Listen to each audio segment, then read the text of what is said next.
Hello everybody and welcome to Forever Red Devils. And Ruud van Nistelrooy and Andre Onana have just faced the media ahead of Manchester United's clash against Park tomorrow in the Europa League. Still searching for that first Europa League victory, which is ridiculous considering how deep into the competition we currently are. But an interesting press conference with Ruud very much focused on the job at hand. He was asked a little about Ruben Amorim, was asked about some of the injuries, a positive update about Yoro and when he could be returned, for example, a bit of an update on Tyrell Malacia, Luke Shaw, Harry Maguire and the likes, as well as speaking a little bit about his future as well, which he was a little bit hesitant to comment too much on. So before we get to that, please do smash a like on the video. Please do subscribe to the channel as well.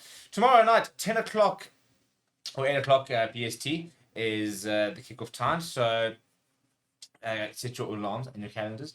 But so basically in the press conference, the first thing that Ruud van Nistelrooy was asked is about the return of Yoro, who was pictured in training for the first time since his foot injury in the pre-season. And it's positive news. He said that he is going to be integrated back to the squad sort of slowly but surely as they look to sort of bring him back, basically not rushing. But did acknowledge that this is a very significant step.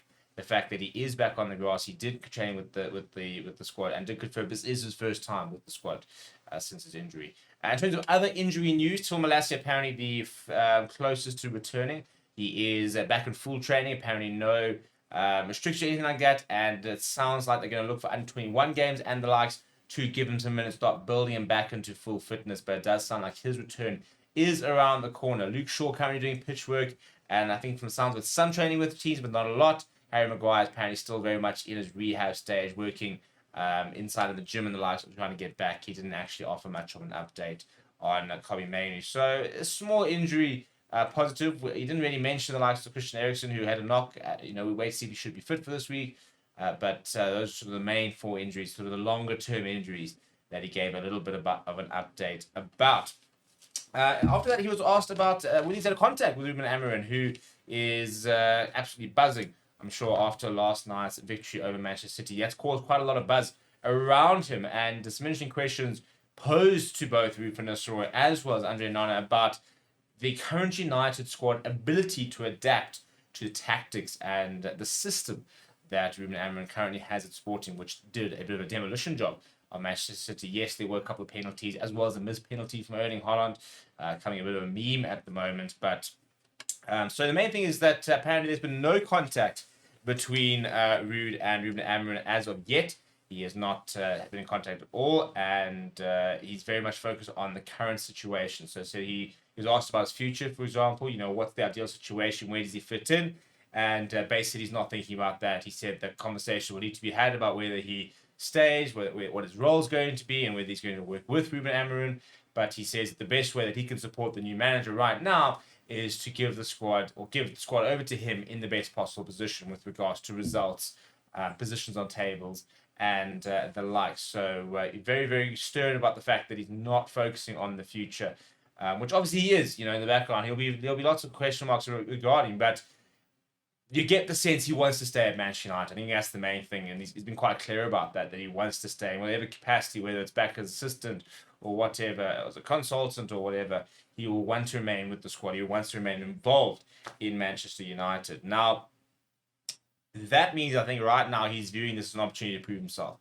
He goes and takes over the squad and gets a couple of really good results and sort of starts putting the season kind of back on track. By the time Ruben Amorim comes in, then you're sort of looking at him going, right, well, maybe there's value in keeping Ruud van Nistelrooy. There's value in having the United legend in and around that squad for the season at least, and sort of seeing how things go. He was asked a little bit about, the goal scored last night by Sporting, the fact that United haven't scored, which he took a little bit of exception to. He said that we are creating opportunities, but we need to finish them. That, that the stats-wise are saying they create opportunities. He also spoke about the fact that, he's not really concerned about the system Ruben Amorim wants to come in and implement, and whether the current United players can play. He said there's a lot of quality in United, but another interesting question was he was asked a little bit why Manchester United is struggling in Europe, which he kind of dodged a little bit. And the reality is Manchester United haven't had a win in Europe in over a year. Now, he kind of went back to, the final of Ole Gunnar Solskjaer, for example, as well as the victory from Jose Mourinho in the Europa. And he said that we have had European success, but I think that's not what you want to hear, is it? We're talking about Champions League. We're talking about on the off season where we don't get Champions League, we go and win the Europa League. And we just haven't been competitive in Europe for a long, long time. Now, tomorrow we're playing against the current Greek champions in Park, and not going to be an easy game at all. But it's one of those games where you'd never even dream about potentially losing. It's a game where Manchester United team would look at that and say, "Well, we've got to win, don't we?" Sitting with three games, 3 draws, not acceptable. 21st in the log, for example, and if you look at, they got 2 losses and a draw. So form-wise in the Europa League, this has to be a walkover for Manchester United. What was quite interesting is that Andre Onana was asked about the similar sort of questions with regards to the squad being able to play in a potential Ruben Amorim system. And I suppose said what any player really was, is fact about the players are good enough, that there's quality in the squad, and that they're very, they're professionals, which means they should be able to adapt playing in any sort of system.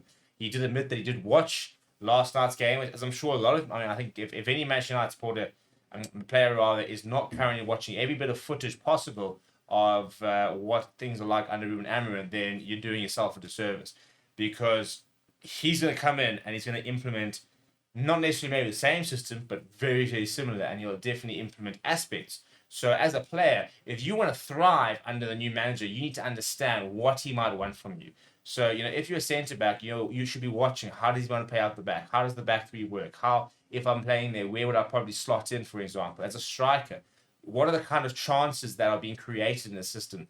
Where are you going to potentially in the point? Where are you going to be receiving the ball? Is it back towards goal? In behind the defenses, for example? Long balls, short balls, intricate passing. What does he like to do? Because whilst, Ruben Amorim came out last night and said that he can't implement the same system, and they can't probably afford to be as, defensive, for example, as Sporting currently are, and probably need to be a bit more, proactive and a bit more attacking natured.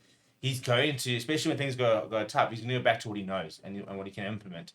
And as a player, you need to then understand exactly where you fit in, how you fit in, and how that can be made to work for you. So lots to look at with regards to tomorrow's game, and as the squad is sort of in a very interesting position, because right now they're almost kind of auditioning. They're on display for Ruben Amorim in terms of showing them what he's about. So all the players will be desperate to play and desperate to contribute. Similarly, you've got Ruud van Nistelrooy, who'll be desperate to put in a big performance and to get a good result tomorrow. And in theory, that should all hopefully translate into a good performance. We played very well against Leicester. Probably just could have gotten a bit more against Chelsea, but it's just kind of classic switch off defensively naive almost. And I think that's probably the biggest thing that we're going to have to change as a team is that defensive naivety, and bring in that solidity that we haven't had in the past few weeks. But let me know what your thoughts are on the comments from Ruud van Nistelrooy, as well as from Andre Onana. Let me know what you think down in the comments below. Please do smash like on the video. Please do subscribe to the channel as well. We will have our official preview out a bit later, so keep an eye out for that. And apart from that, we will see you guys all tomorrow for our match day coverage. But and again, if you any other content you'd like to see, let me know down in the description below, or in the comments rather, and we'll see you guys all next time.